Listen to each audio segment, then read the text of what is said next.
Today's opening words are by Reverend Kathleen T. We come together this morning to remind one another to rest for a moment on the forming edge of our lives, to resist the headlong tumble into the next moment, until we claim for ourselves awareness and gratitude, taking the time to look into one another's faces and see their communion, reflection of our own eyes, this house of laughter and silence, memory and hope is hallowed by our presence together. This morning we have a teaching story, and this is the way cultures across the world have taught for eons. And the community would all be together, and the children are with the community, and the community tells the stories over and over again. And so you hear a story when you're little and when you're older, and there are layers that the children may not understand. And there are layers you understand as you get older. And the repetitive nature helps a community shape meaning. So this morning's teaching story comes from the book of Genesis. It's a story about Abraham and Sarah.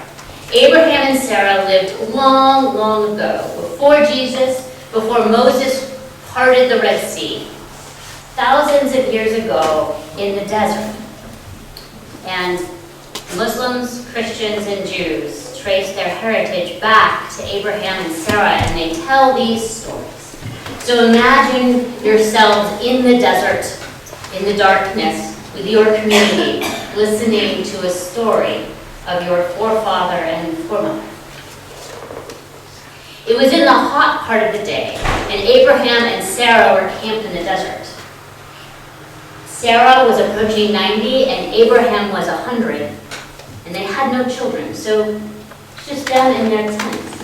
And Abraham noticed there in the heat of the day 3 strangers standing nearby in the middle of the desert.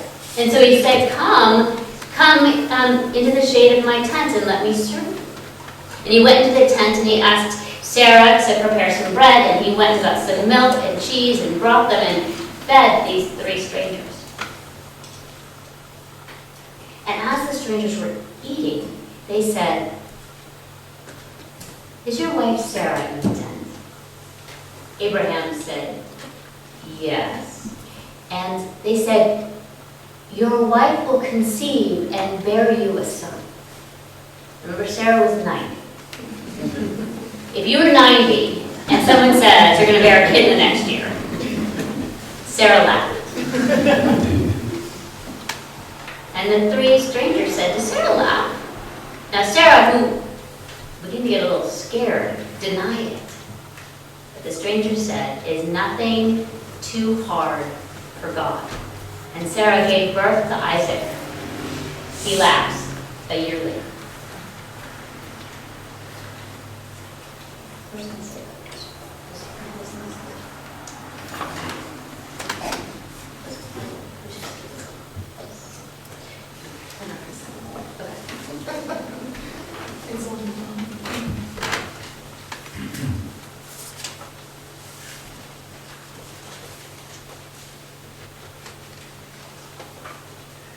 So I'm just going to tell you what we're doing here. We're sort of consulting because you have the default order of service. I gather there is childcare for the very youngest, but I have a 2-year-old and 4-year-old. And there are ways and times for children to be with us and be part of things. And I'm going to have actually some coloring sheets and some pieces for people of all ages in this sermon, because the reality is that I know most of you don't listen to the whole sermon either. And I don't mind the running around and the in and out and getting what you need and getting a toy from the nursery. And God knows the adults do that too. You need to use the bathroom, you have to get it. If you have a cough drop, you open it up, right? My 2-year-old, just a brief story, sort of to frame the kind of thing we're doing, was in the back of the service recently, climbing all over the pew, a little like that. That's the way it happens. And it was the week before the eclipse, and the opening words mentioned the moon's shadow. And my 2-year-old shouted twice, "Animals say no."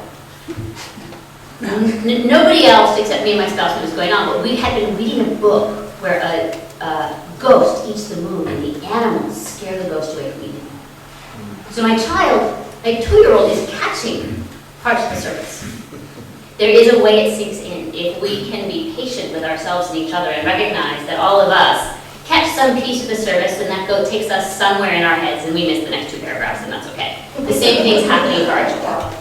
So I fully invite the children to stay, and I fully invite all of you to recognize the gifts in that and just experience what that might be like. And so we're going to enter our centering and shared silence time. I invite you to join me in meditation and prayer as in your practice. And feel where your body is in your seat. And feel the space around you. The people near you. Spirit of life, be with us this morning in our joy, our confusion, our pain. Help us to live with ever more open hearts, even as the world brings us worry and grief. Help us find joy and peace in the emerging colors of the leaves, in the wind, the sun, our friends and family, the sounds of life in this community. We come together not to be told everything is going to be okay. We come together for the strength and courage and grace to live in the world as it is.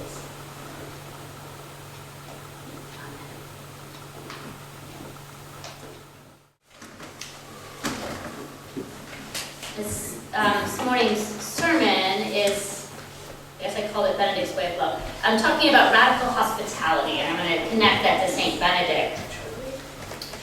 Radical hospitality is a spiritual practice that we can date back in many different ways, but in the Jewish and Christian religions, back to this story, and in the teachings of Jesus, who said that if you welcome the stranger, you welcome God.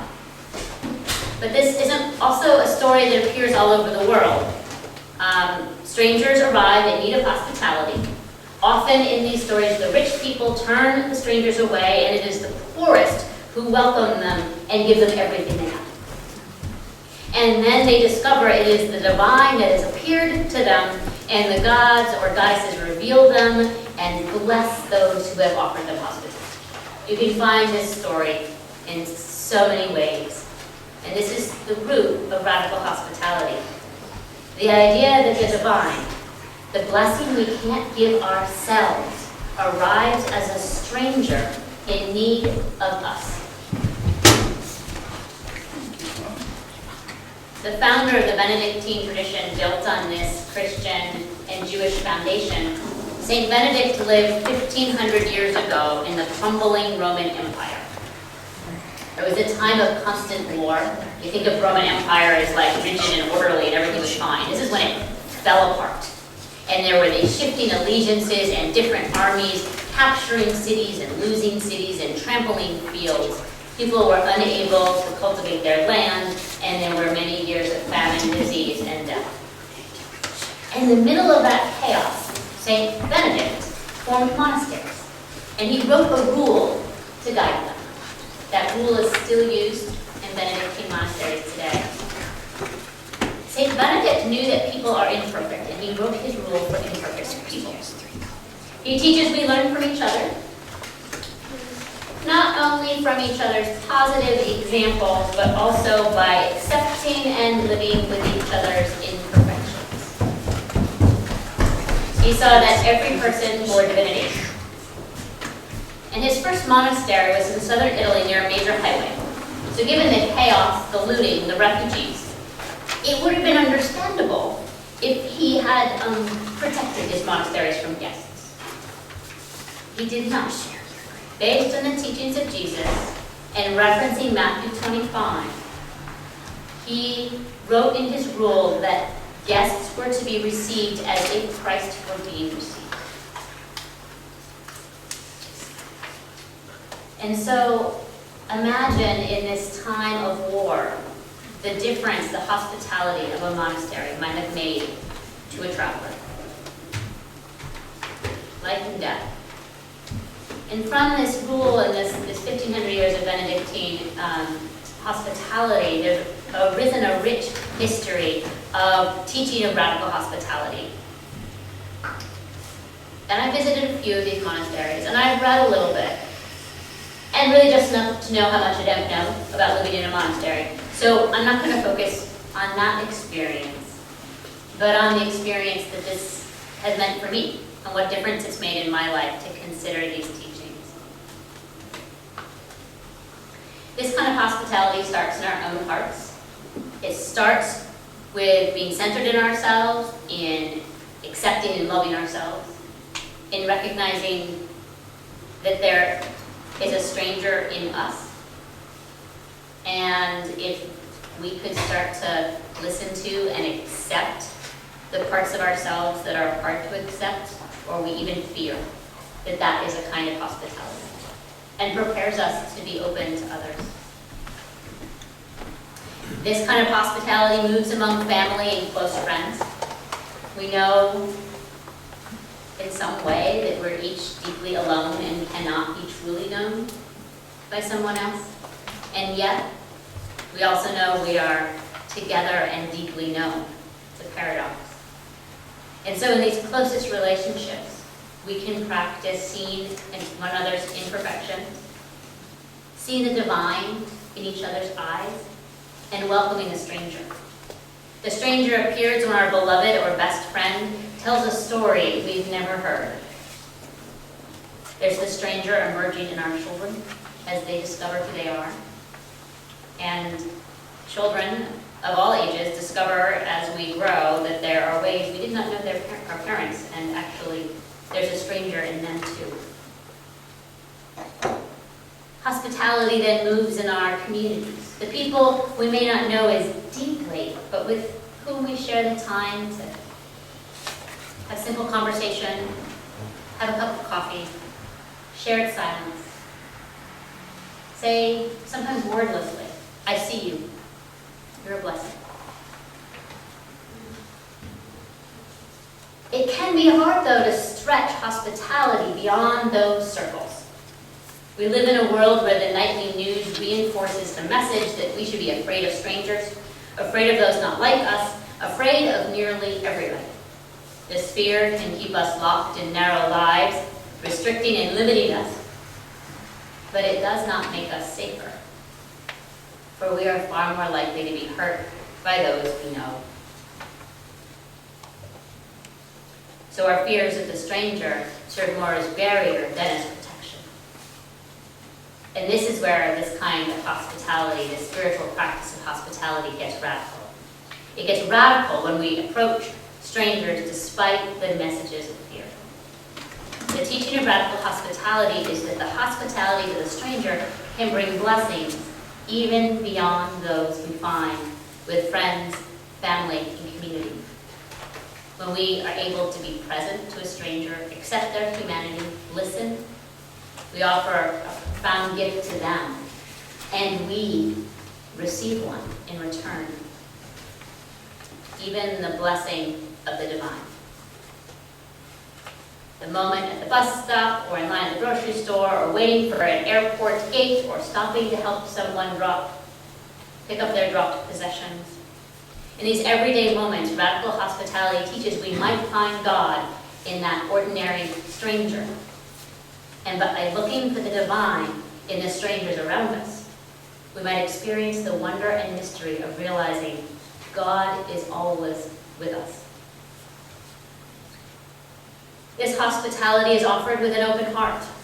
It's the open heart that knows when to be silent and when to speak, that knows to offer hospitality is to offer what someone needs, not what makes us feel good.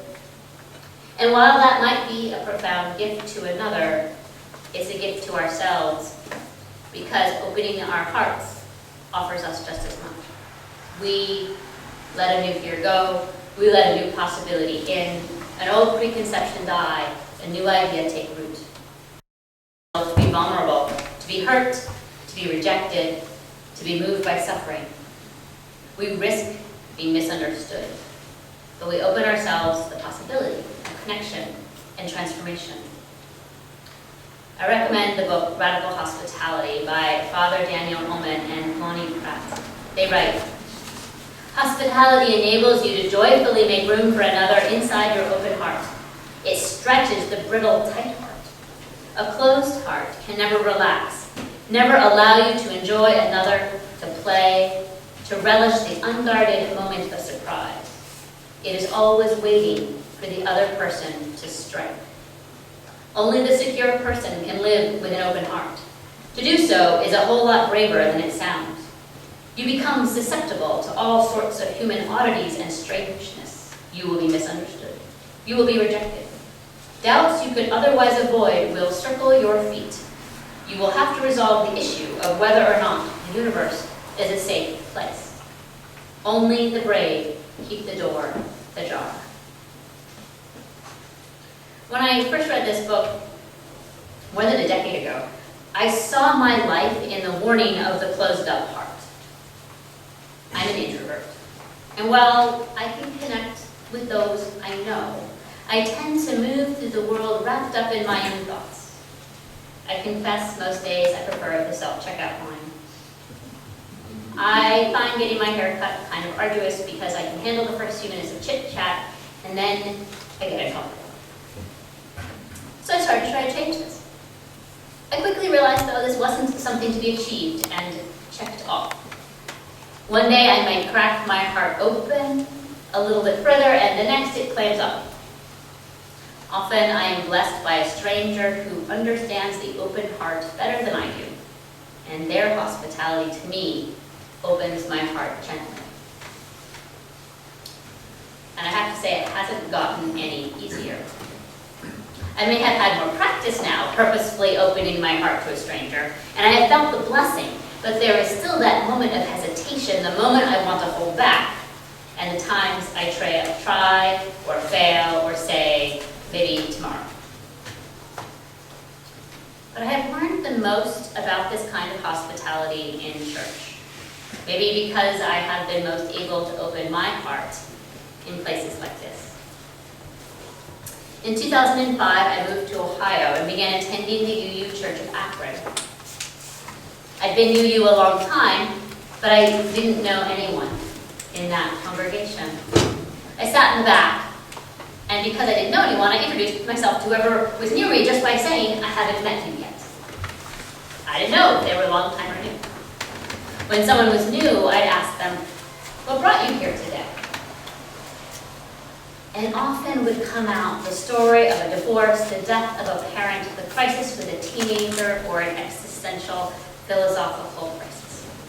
And there we were in the emptying sanctuary, in the holy presence of pain and tears. I stopped being surprised by this a long time ago. No one gets up on Sunday morning, dresses carefully, or carefully disheveled to see how they are judged, follows carefully researched directions to walk into a new church where they don't know anybody, won't know whether to stand or sit, don't know the hymns, don't know if their politics will be welcomed, if they'll be too middle class or too working class or too southern or too east coast, don't know if their accent or skin color will set them apart, if we have an elevator, understand wheelchair access, can use the restroom, if they'll be able to hear, don't know if they'll be the only one their age, if anyone will talk to them, or even if they will want someone to talk to them. No one does this because they didn't have anything better to do on a Sunday morning.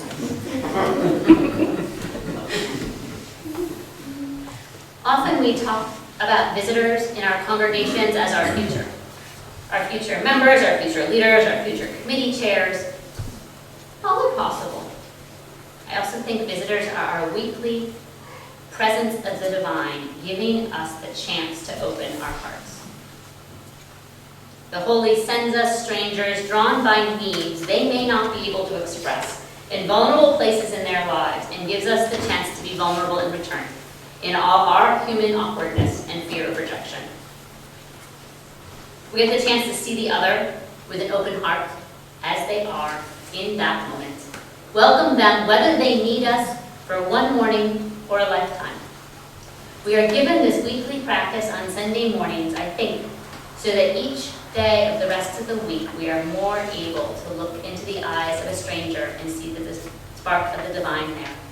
More able to resist the fear, more able to let our guard down and let love in. And there's more, the communal more. Remember, when we truly welcome a stranger, we will be changed.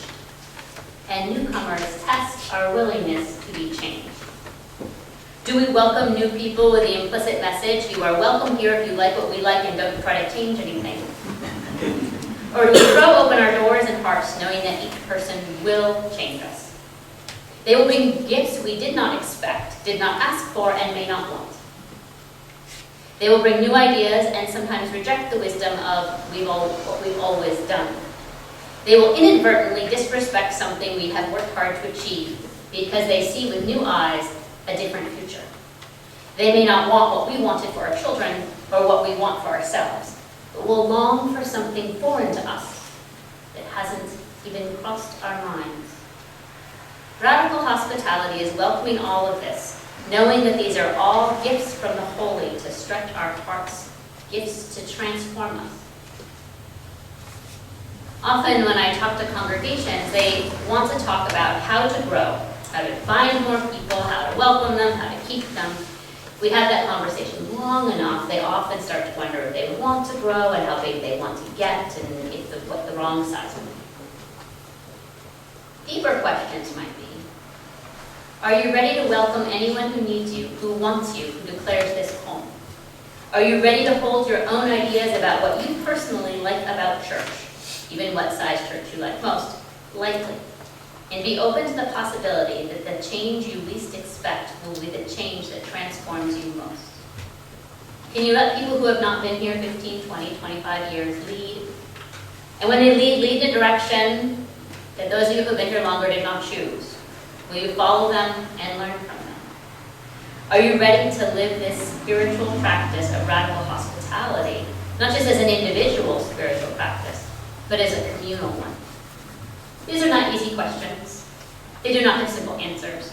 They are not questions answered with finality once and for all, because the communal spiritual practice of radical hospitality has all the complications of the individual one. And no spiritual practice is easy. They are not easy because these are the practices that lead us past our own short-sightedness, our human self-interest, our obsession with our own mistakes and current worries, our egos, our pride, and this is never easy. We gather in religious community because no spiritual practice or spiritual journey is easy. I know I need the support on my journey. On my own, I will retreat into my closed heart where I can be right all the time. But I know there is more mystery and wonder and awe and transformation possible for me. The holy had bigger plans than I had for myself. And so I come to church. I come to church, as Reverend A. Powell Davy said, and would whether I was a minister or not, because I need a community that urges me forward into the possible, even when hard, so I can grow into that full possibility. May this religious community continue to support and challenge all of us, including me, to open our hearts wider still, to see the wonder and mystery and divine spark in every person, to welcome the stranger among us, and to let each person change us. Let us say yes again and again. Yes, yes, yes, yes.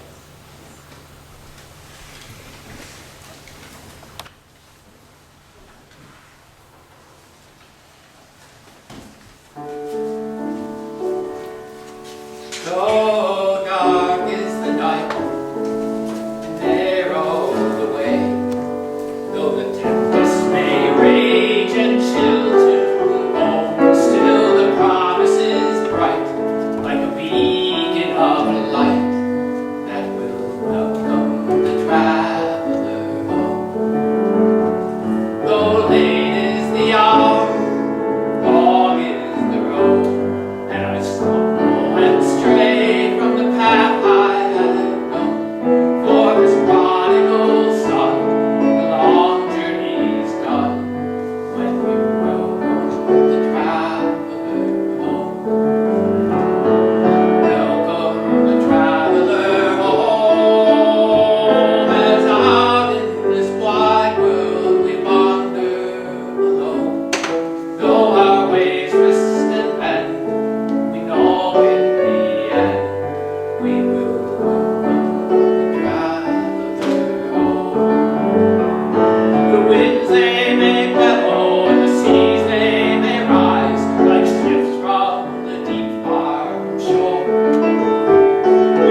last few months have been heartbreaking in so many corners of our country, and these are the words that I have been using as closing words. They were written for the Charlottesville congregation by Wayne Arneson several decades ago, written and spoken every week as their closing words. Take courage, friends. The way is often hard. The path is never clear, and the stakes are very high. Take courage, for deep down there is another truth.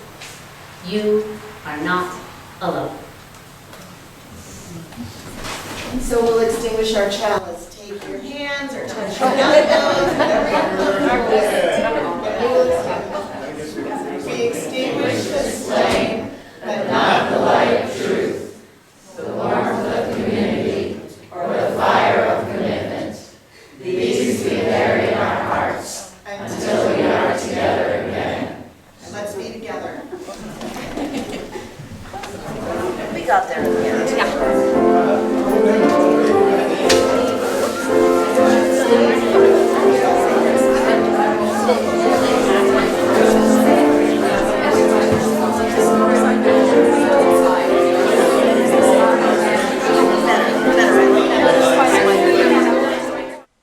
Join us for worship every Sunday at 10 a.m. at the Unitarian Universalist Church of Canandaigua, a welcoming congregation. We are located at 3024 Cooley Road, 4 miles west of South Main Street, Canandaigua, just north of the intersection with Routes 5 and 20. Look for the blue signs just before the turn. Your comments about this program or questions about the church are welcome at 585-396-1370 or at our website, www.canandaiguauu.org. Producer and editor, Daniel Brigham.